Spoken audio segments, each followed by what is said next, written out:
started at Kufyud Gibel. What we left off with yesterday was that if you roast meat, kosher meat, together with trefa meat, then the tzir that comes out of the kosher meat, of the non-kosher meat, thank you very much, here that comes out of the non-kosher meat, will get absorbed into the kosher meat, even though dam coming down is mishk shar, and it doesn't get absorbed by the other piece of meat, but the tzir and the tam trefa does, and therefore the kosher meat will become kosher to eat because it absorbed the tam of the trefa meat.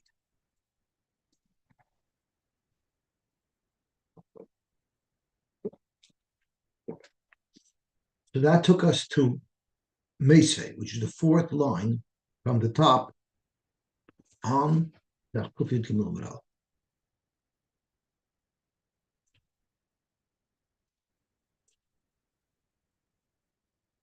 Mesei fragt die Gemara, Dak Tohar, Nimmelchu im Dak Tomei. What happens if you had, not sure if we have already learned this. No, yes, we did it. So Dak Tomei, Shemolcha im Dak Tor Shemolcha im Dak Tomei. You had Dak Tor and Dak Tomei that were salted together. The loch is it's mutter. So my love, the Pashut understanding of it is they were both salted together. So Shnei Maluch. Yet you see that the Dak Tor remains Tor. The Dak Tomei will not answer the Dak Tor. So the question is, why is it any different than two pieces of meat?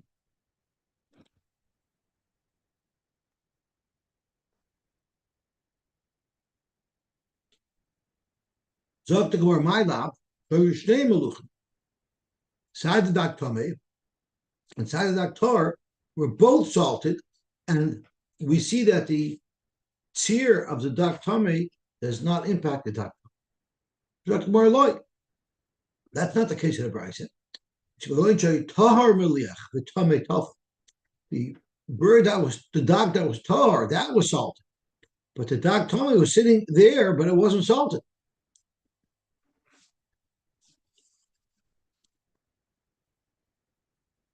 So Mamela is possible to understand why, in that case, the dog tahar remains mutter. Because it's being pilot. But the dog Tomei is not being piloted at all.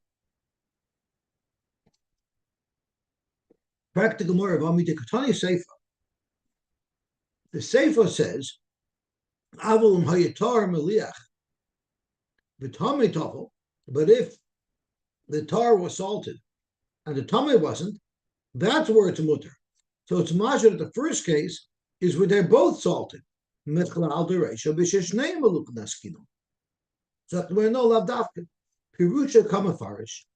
The second case of the Brisa is explaining what the Messias is. Thank you so much.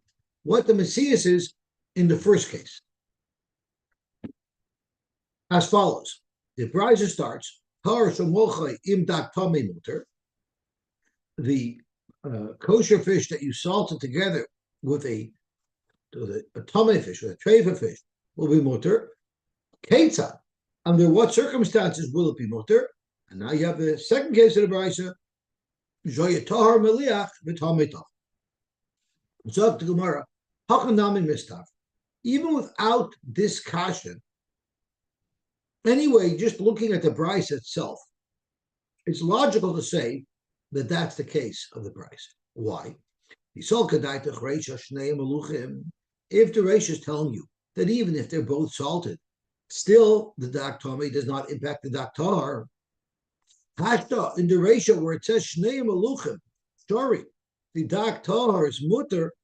So in the second case, Tahar Meliach v'Tomei Tavel mi boy, I don't need the Brisa to tell me after it already told me that Shnei Maluchim is mutter, that only if the Dak Tar is Maluch, it's mutter. Of course it's mutter. Elamai, it must be that the middle case is merely explaining this, the first case. Zot Gemara, that alone is not a right. because you have the concept of Tana Seifa Legluya Reisha. The reason why the second case of the Brisa discusses a case where the Dag Tar was the only one that was salted, that's in order to reveal what the real meaning of the Reisha is. Why? The Latema don't say that the Reisha is speaking in a case of Tar Maliach v'Tamei Tafel, but if it was a case of Shnei Maluchin, it would be Aser. Therefore, Tana Seifa, the Seifa specifically speaks out Tar Maliach v'Tamei Tafel, which means the Reisha must be a bigger Chiddush. Mechlal, the Reisha must be in a case of Shnei Maluchin v'Afilu Hachusha. So at the end of the day, you don't have a raya from the Brisa that it's Aser when they're both salted together, but you don't have a raya fakir. Either the Brisa remains neutral. Tashma Miseifa the Seifa.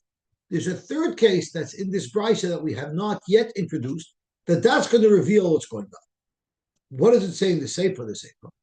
Aval, however, im hoya tamei meliach v'tahar tafel, if the tamei fish was salted and it was the tar fish that wasn't salted, so now the tamei fish is secreting, is being pilot, iser, and the tar fish is not, then aser, then it's going to be aser. So it's mashma dafke with tamei meliach v'tahar tafel uda aser. Hashnei meluchin, but if they're both salted, sure, it would be mutter. So once again, it's also on what we said on Amar Aleph, that if you salt treifa meat with kosher meat, the kosher meat will become usher as well. So to Gemara, no, that's not what it's saying. Rather, di tana reisha tahar meliach v'tamei tafel. So in the Sefer, it offered an opposite case. Tananami Sefer tamei meliach v'tar tafel, but avada, even if they're both meliach, there's a good argument to say that it will be also. Simin Bisra de Monach Nafkus. Amar Shmuel. Shmuel said, and now we're going to get into the details of how Melicha is done. So Amar Shmuel.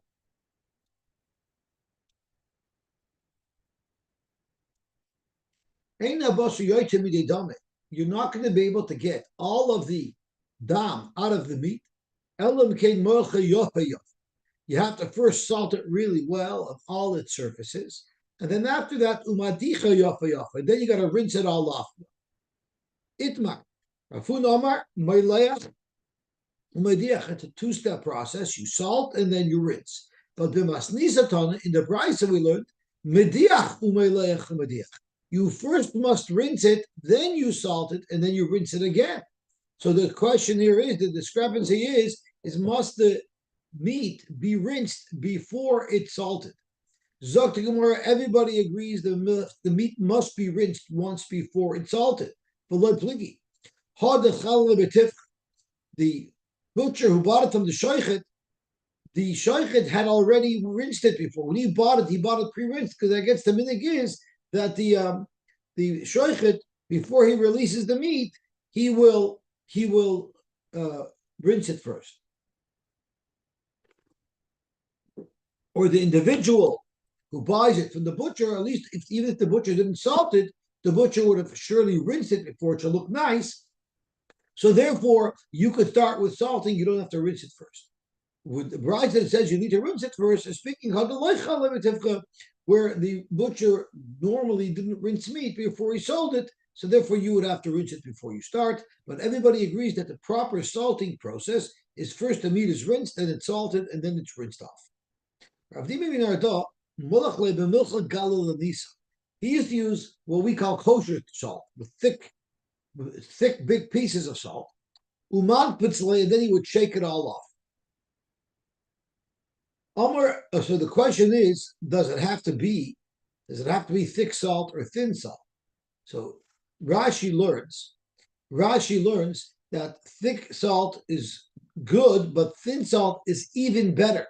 You look at Rashi, rinses off shakes off the salt, lachesman after a little while, because this big salt, it absorbs dam, and you got to get rid of it because you're not allowed to eat the salt that now has absorbed the dam. If you'd have used table salt, then ain't tzarich lanafit, you wouldn't even have to shake it off. Because the salt itself would dissolve and fall off, and therefore you don't need to worry about it. So Rashi seems to say that there's an advantage to salt with thin salt, but other Rishonim argue and say thin salt would not do the trick, and you're only allowed to use thick salt. I believe it's called kosher salt. There's thick ground salt. The thick pieces of salt are called kosher salt. Why? Because that's the minig. That's what we use to kasher with.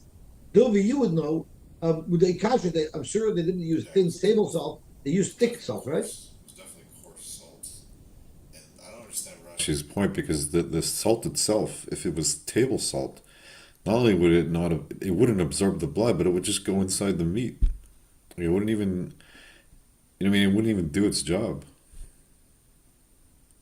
There are shittas in the Rishonim who hold that you can't use it. So Rashi learned that the kosher salt is worse, but the Rishonim learned that the kosher salt is better, and the thin salt taka wouldn't work. That's what you're saying. Yes, that's what we do. Okay, so let's see the Gemara Vayt.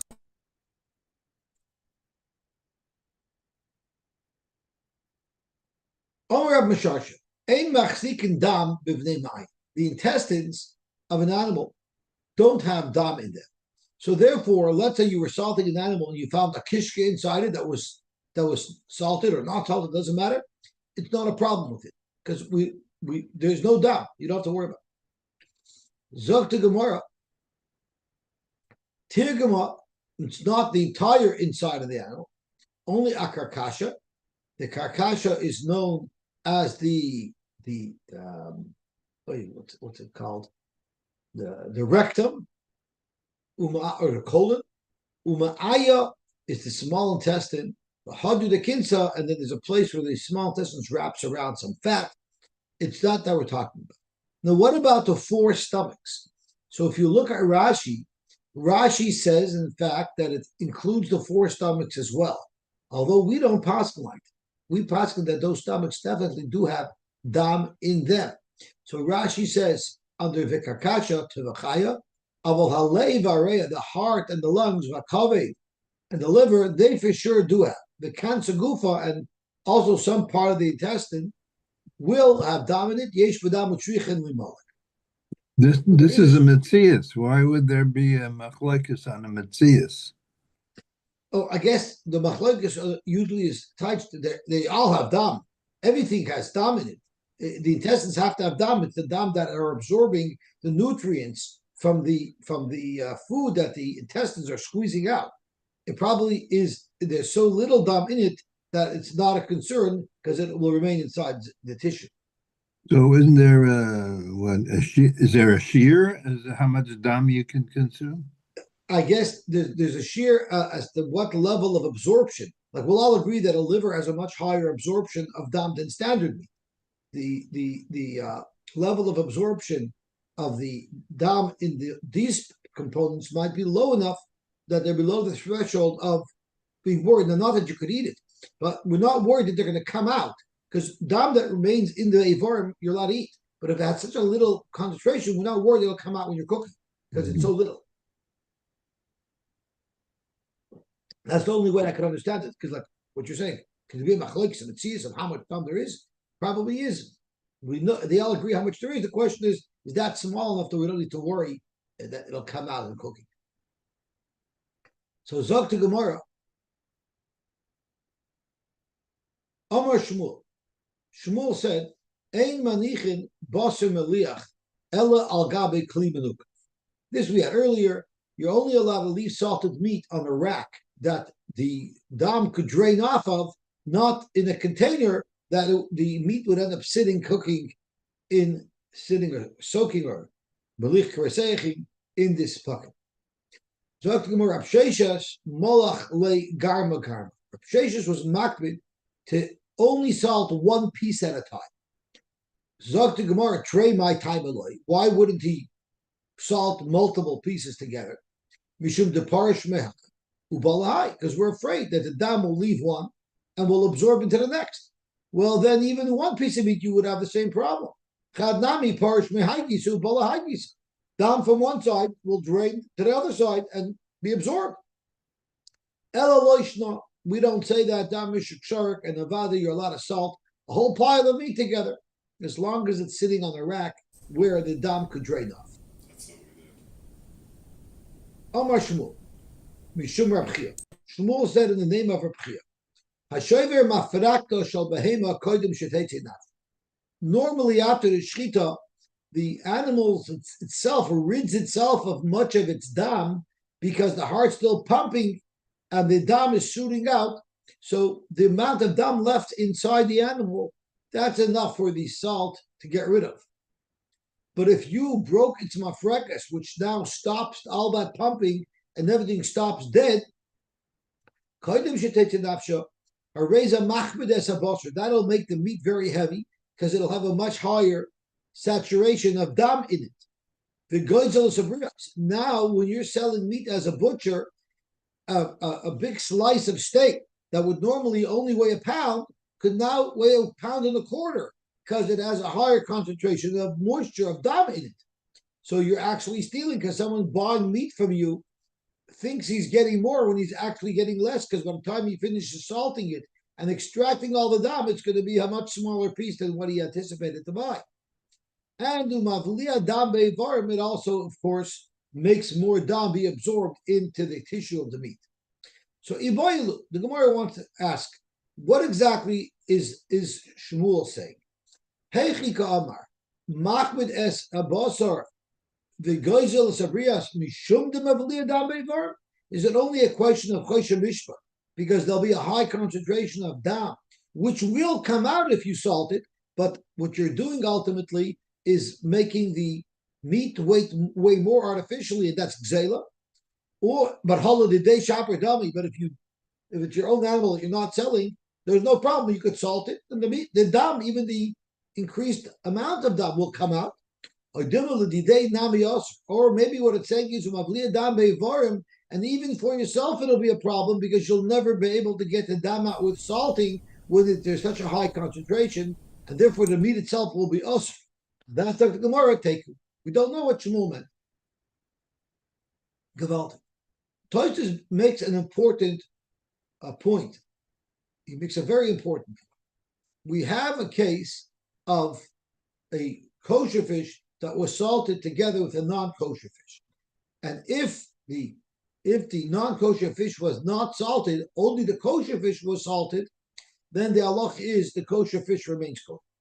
Now the halach is what happens if I have a very hot piece of kosher meat that gets placed upon a cold piece of treifa meat. Do we look at it like it's hot, or do we look at it like it's cold? And the nusach that the Gemara uses for this question is ilo agover or tata agover. Do you say that everything takes on the properties of the lower piece of meat, or does everything take on the properties of the upper piece of meat?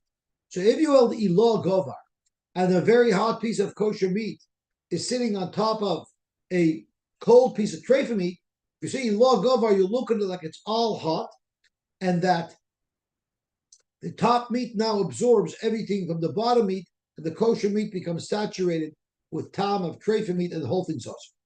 On the flip side, if you say tata gavar, it doesn't boil. But what if the bottom one? What if the treifa meat on the bottom was hot, and the kosher meat that fell on it was cold? There, if you would hold tata gavar, it would answer the whole kosher piece of meat because it's like it was hot mixed with hot. However, we know the rule is even if you don't hold gavar, whichever the case was, it will be by leah kedei klipa. So even if you hold tata gavar, and the bottom treifa meat is cold, and the top kosher meat is hot, so tata gavar, you don't look at it like it's all hot, but you'll still say that it's by leah kedei klipa. You have to trim off a layer, because at least one layer will absorb.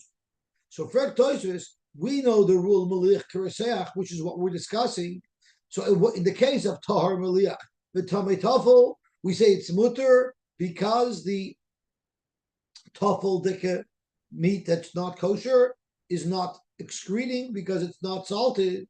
But why don't you say, even if you say log over to tug over, it doesn't matter. You should at least have to peel off the kosher fish kedei klipa because meliach is kereseach. If it was real reseach, in this case, it would have to require a klipa. You'd have to take off the top layer. So why is it different by meliach? Zog toisvis the afilu klipa loy boy. Because even though meliach is kereseach, it's not exactly like reseach. There's no din of kedei klipa by meliach kereseach. Zog toisvis practically v'yeshlil moed mikad, since we've established that you don't say that you have to be koilif, you have to take off kedei klipa when it comes to meliach. The intzorich lahagol to fusei gvino is ha'oivdei kechov. They used to make cheese in forms, and they would take a form that a guy used to make cheese in. So now you have this wooden form that might have absorbed tam of the prohibited cheese, and you're allowed to give it to a yid. A yid's allowed to use that form for his kosher cheese. Why? Because even though the kosher cheese is highly salted, and you might give it a status of velich kereseach, it will not be impacted one iota by the wooden vessel around it, by the wooden form around it, because it's not a food. It's for sure not kereseach, and there's no problem even kedei klipa, and therefore there's no issue whatsoever of doing that. And then Tosfos adds, "Ubaisim b'chol yoyim." Every day it happens. The molach b'kaira shemishtamishim ba basar loikchem mimenu loses b'menu b'chol. We would take a plate in which meat was salted in, and you'll use that same plate to use with milk, because we're not worried that when you're putting anything in it, it will be absorbed, because it doesn't get impacted by the melich keresech that was placed upon. Zok Tosfos, even by the cheese forms, there's no issue, but when it comes to a plate, so I guess we wouldn't use a plate that had fleishige, salted product on it. We wouldn't use such a plate for milk. Come on. Zok to Gemara weiter.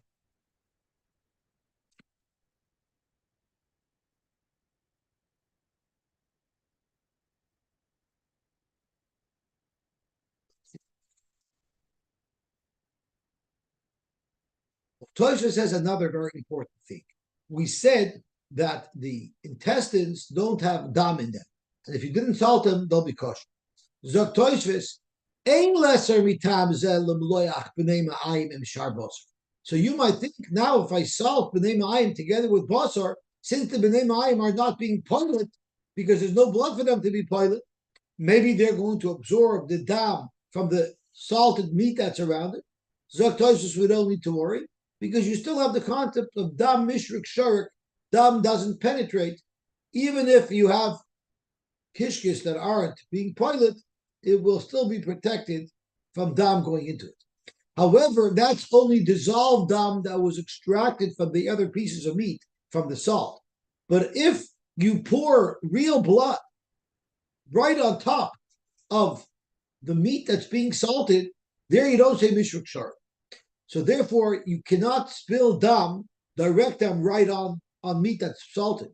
The only type of dam that salted meat is protected from is dissolved dam that was extracted from the other meat around it by the salt. But real dam would, in fact, be a problem. Okay, so those are the important points that Tosfos makes. Let's see the Gemara weiter. Zok the Heilige Mishnah.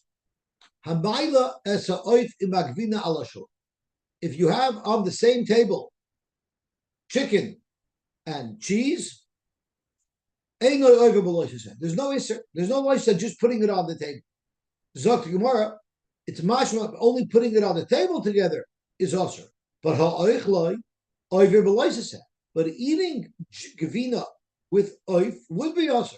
So Shmami, no, you have arrived from our Mishnah that basar oif b'chalav is their rice. You have arrived at our Mishnah hold that basar oif b'chalav is their rice. Zok Gemara, no.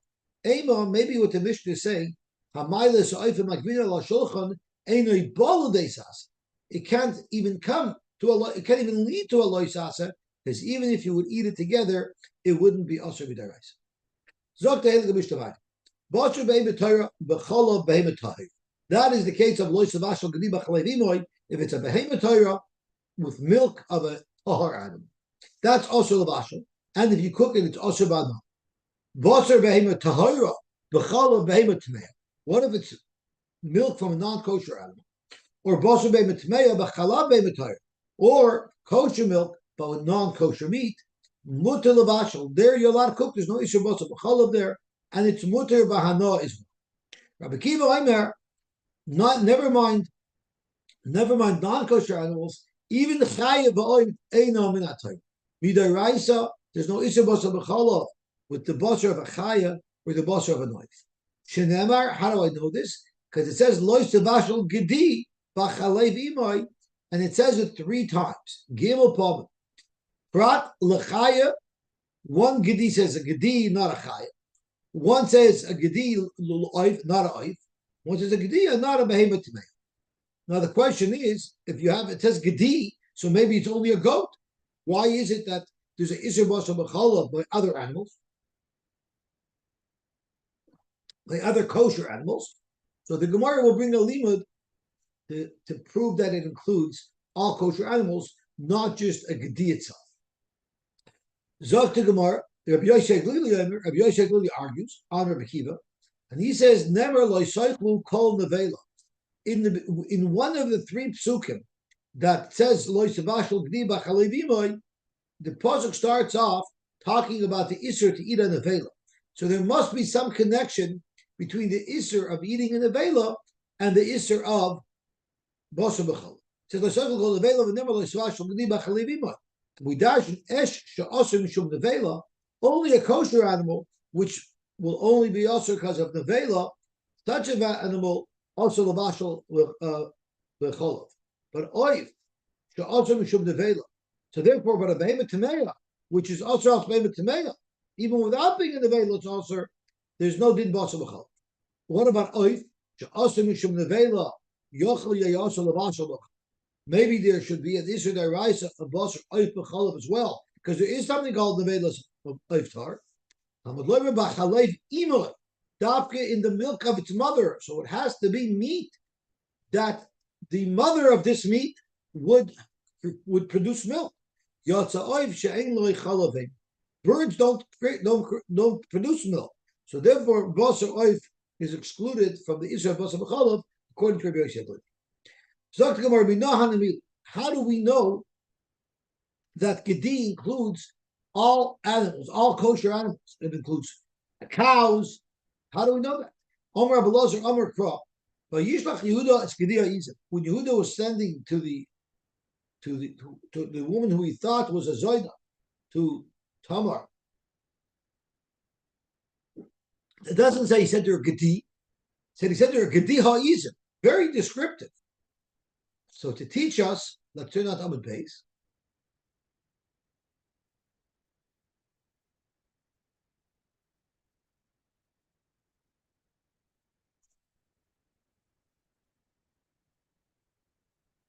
Kav gedi izim. Here it was a gedi izim. It was a goat because it specifies what type of gedi izim. Hakalmakim shenemer gedi. It's a raya that whenever it says gedi stam without the extra descriptive of izim, it means any young kosher animal. Afilu para for rochel b'mashma. It could be a cow. It could be a sheep. It's not necessarily a goat. Freit Gemara, if that's the case, b'leilach binei. Why don't we use the case of gedi izim by Yehuda as an indication that whenever it says gedi, it means gedi izim? Zok Gemara because ksiv krachina the shnei ksuvim abom kechad ve'malamdim. It says ves oiros gedolei ha'izim, and that is referring to when Rivka put the gedi ha'izim on Yaakov to make him look like Esau, so that he could steal the brachas from Esau. It also is gedi ha'izim. It doesn't say gedi. Tan gedi ha'izim hakol makom shnemer gedi stam afilu par barachah b'mash. Why can't you learn from these 2 cases that gedi stam means gedi ha'izim? So tomorrow havalu shnei ksuvim abam kechad v'chol shnei ksuvim abam kechad ein melam. Zok tomorrow hanichel amandam ein melam. That's if you hold that shnei ksuvim abam kechad ein melam. Hello. According to Shita, who holds that even if something is mentioned twice in the Torah, you could still make a binyan from it. Michael Meimer, how are you going to argue that Gedi b'chalevimai means any kosher animal? So Gemara, because Trei Miute Ksivi by Yehuda and Tamar and by Yaakov and Rivka, it says ha'izim. It doesn't say Gedi izim. It says Gedi ha'izim. Izim ha'izim. To tell you, Dafka these cases was an izim, but in any other case, Gedi could mean any small child of a kosher animal. Amar Shmuel. Shmuel said, it says Lo Shavashel Gedi b'chalevimai 3 times. So we have 3 instances of Gedi, and we learn from these 3 instances of Gedi 6 items. The Gemara is going to ask, how could you learn 6 items out of 3 limudim? And we're going to go through them. Amar Shmuel Gedi, one thing is l'rabbis esachelev. That means not only is it also to cook meat b'chalevimai, it's also to cook chelev b'chalevimai. That touches upon Isser Chalal Isser, because chelev was already also before you mixed it with milk. The Isser Basar b'chalav will be chal upon the chelev as well. So if someone eats chelev and basar in milk, he'll get 2 bakis, one for chelev and one for basar b'chalav. Gedi l'rabbis is a mesa. Even if the animal is dead, meaning it's in the vela, cooking and a basar in the vela b'chalevimai, it's also a question of Isser Chalal Isser. There will be an Isser of basar b'chalav. That's 2. Gedi l'rabbis is a shalil. A fetus will also be also to cook in milk, even though it was never a name, it's just a baby, but it's still considered a osir. So that's 3. But you have 3 more. Gedi l'haitzis adam. If you cook dam in milk, that won't be a problem. It'll be a problem of dam, but not of milk. Gedi l'haitzis hashilya. The placenta, that's not osir to cook in milk. And Gedi l'haitzis hatmei. Gedi tells you that a behemoth tmei, but chalav is going to be mutter. B'chalev ima. So we have 6 limudim from only 3 Gedi. The Gemara is going to ask that question soon. Zog the Gemara, b'chalev imai, v'loy b'chalav zachar, not in the milk of a male. How could a male produce milk? Zog Rashi, sometimes, so yoloi chalav ma'muat minadadet, kigoin im nishtane. I don't want to get into what this means, but if a male changes, and he started to grow breasts, they could give off milk. I'm not going to get involved in the science of that. Okay? So, v'loy b'chalav zachar, b'chalevimai, v'loy b'chalav shchuta, meaning if you shechted an animal, there's milk in its udders, that milk would not be usher to cook with meat, as we learned. And b'chalevimai, v'loy b'chalav tmeya, its mother, kosher milk, and it's not tray for meat because it has to be like its mother. In fact, the Gemara, hatlasa gedi ksivi. It only says gedi 3 times. V'anan shita darshina, and you're learning 6 chedushim from the only 3 mentions of gedi. Zok to Gemara, Kasar Shmuel, the 3 of these limudim, we actually don't really need the extra gedi to teach it us. We would know it anyway. Why? Because Kasar Shmuel old Isser Chalal Isser. So right away, Isser Chalav and Isser Mesa Mechad Kra Nafka. So now, instead of having 6 limudim, we've combined Chalev and Mesa into 1. So now we only need 5. We still have 2 extra. We're still 2 over our capacity. Zok to Gemara, Dam Nami Lav Gedi. We don't really need an extra Gedi to exclude Dam, because by definition, a Gedi is not Dam. Okay, so now we only have a deficit of 1. The Shilya Nami, and the Shilya that we said is excluded from this Shabbos HaMechalov, I don't need Gedi to tell me that either, because Shmuel holds Pirsha Ba'alma. It's Dam dirt. It's like excrement of an animal. I don't need it. I don't need a special limud that's not included in what's in. So therefore, Pashalu Trey, I now have 2 extra. Chad l'Rabbi says Hashalil, v'chad l'Mute behemoth. Beautiful. Right? Gemara v'savar Shmuel Isser Chalal Isser. Shmuel holds Isser Chalal Isser, and that's why the Isser Chela and the Isser Nevela will still be subject to the Isser of Basar b'chalav. V'yomer Shmuel Mishum Abelazar. Shmuel said in the name of Abelazar, Minayin l'koyin tamei. How do you know that if a koyin is tamei? Now, normally, if a koyin is tamei and he eats truma, he's chayiv Misabidei Shemayim. How do we know that if he's Tameh, but he didn't eat Truma that's Tar, rather it's Truma that's also Tameh, She'enoi Bebisa, that he won't get Misa? Why? Because you won't say both Isur Marchal. You'll say only the Isur to eat the Truma Tameya Ischal, which is not an Isur Misa, but the Isur of the fact that he's Tameh will not be Chal. So you see, Ein Isur Chal Isur. How do I know it? Shenemar Umesu Boy Kiyach Halaluhu. If you eat truma when you're tamei, you'll be chayiv misa. Prat lezu umesu boy dafka.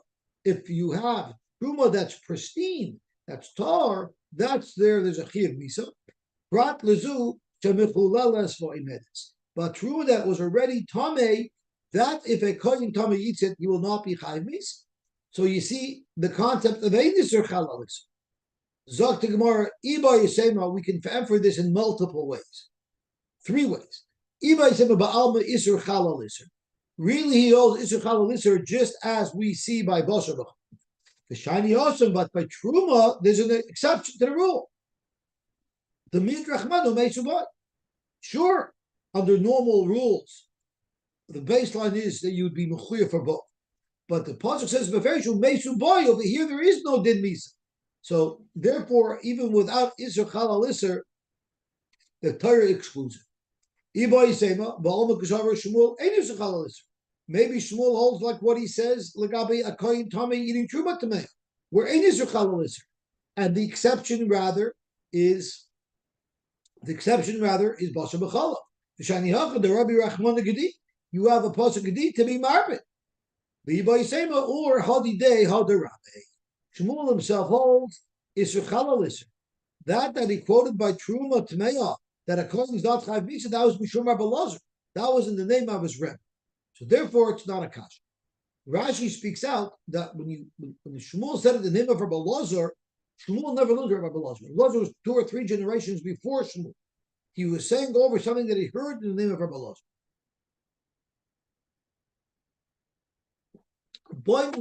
Rav Achtavoy bar Ami may Rav.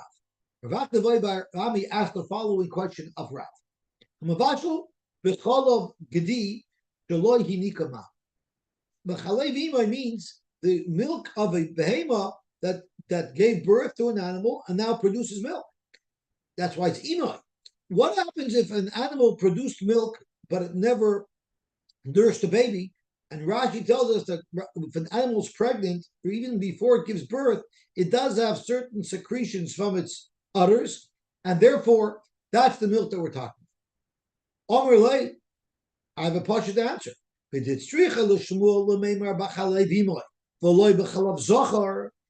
Shmuel used the word chalayvimoy to exclude chalav zachar only of a male.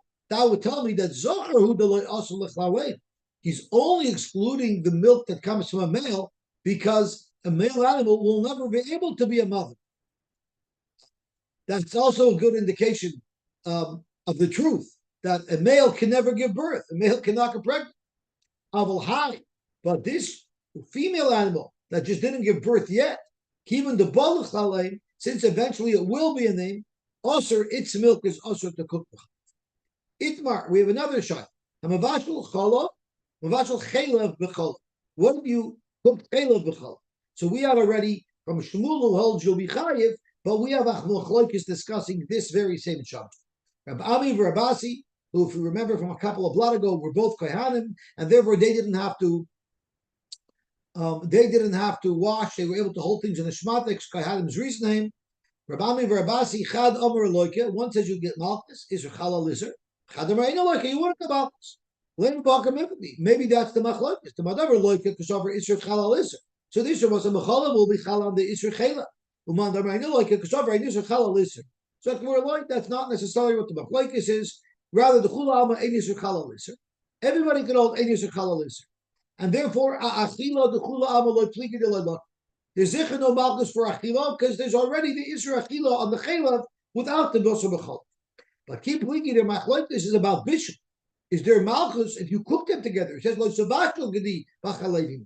Man number loika chati surahu. Command Amma holds that he gets malchus is because it's a separate isser. And bishul, there's no isser to cook chayla, so there's no problem in isser chalal isser. For bishul, there will be a chiyuv for cooking the chayla b'chal.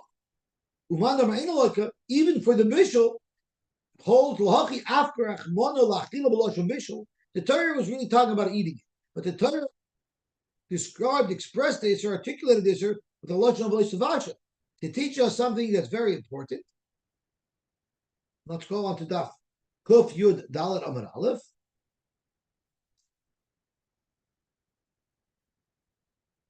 To tell us, Kivin Dalachila Loilaki, Abishol Nami Loilo.